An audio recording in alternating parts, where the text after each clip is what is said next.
biggest success stories that you have covered that the 49ers have made that like you have covered in your career? So like of players and stuff. This is a tough one. I'm gonna do the best I can. If I forget someone that someone's sticking out to you, let me know. But I'm thinking of people who like who had no business being there.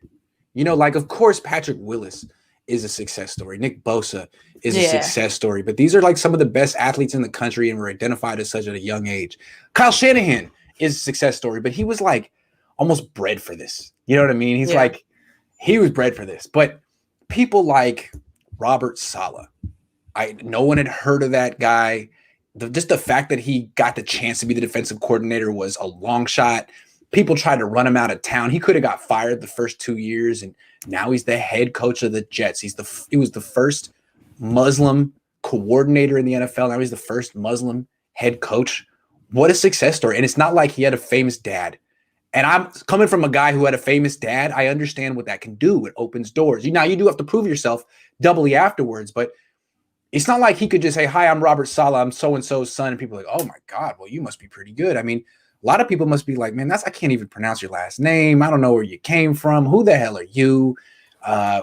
It's a pretty big success story. And then I was always, I'm taken with like undrafted free agent types like Ross Dwelly, Nick Mullins, Jeff Wilson Jr., guys like that, guys who had like a 1 in a million shot to make it, went to a tiny school, and they just outworked all these people who had advantages over them. I'm always inspired by people like that. So I don't know. Those are the guys that come to mind off the top of my head.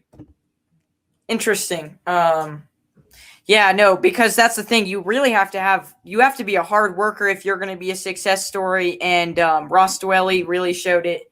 Obviously it's good to notice that in people. So yeah, like I don't know if you ever looked at it, like sometimes high school coaches will try to tell kids like, don't try to be a professional athlete. Let me give you the math. Like here's how many varsity football players there are in high school. Here's how many guys get scholarships. Here's how many guys get drafted. Here's how many guys make it in the league for more than 3 years. So anyone who gets to be more than 3 years in the NFL has already beaten the odds and won the lottery, essentially. So I'm always impressed by guys who had no freaking business to be there in the first place, guys who are just really against all odds. Those are the ones that are the most, inspiring to me. Raheem Mostert, Is there anybody earlier in the 2010 that you can tell us about?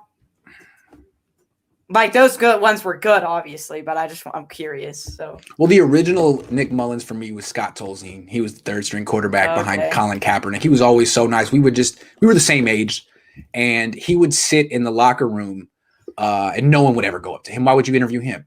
And so he'd be kind of observing like me. He's kind of like, I'm never gonna play. I'm just a normal person watching the Niners. Like he's like in it, but not in it. I always felt like we could kind of sit there and talk from the same perspective. Like, so what's it like being on the same field as Aaron Rodgers? And he's like, man, it's really amazing, man. Like, I'm so nervous. He didn't say he's so nervous, but he's like, I'm trying so hard. And Aaron Rodgers looks bored on the field. He looks bored. So I would have a lot of fun with Scott Tolzien. But like success stories though, I mean, they didn't have a ton, hold on. Like Chris Borland, I guess he was a high pick. How about Frank Gore? Yeah, that's true. That guy shouldn't have had a career and ended up being the most durable running back of all time. Yeah. My God, how did he do that? He tore his ACL, and I think, that's true. That's actually a sleeper. Yeah. That's a good one. I'm trying to think of other ones. Alex Smith. Now, he was the first pick in the draft, but given all the crap that went against him, the fact that he was able to turn his career around is remarkable. That's true. Okay. Yeah. I never thought of Frank Gore as a success story, but now that I'm looking back, he tore his ACL twice. He was underestimated. He was small.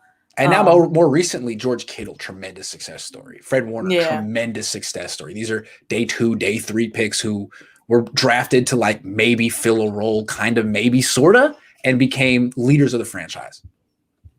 Right. Yes. Right. So I guess that was cool. Do you have anything else on that, or we can just?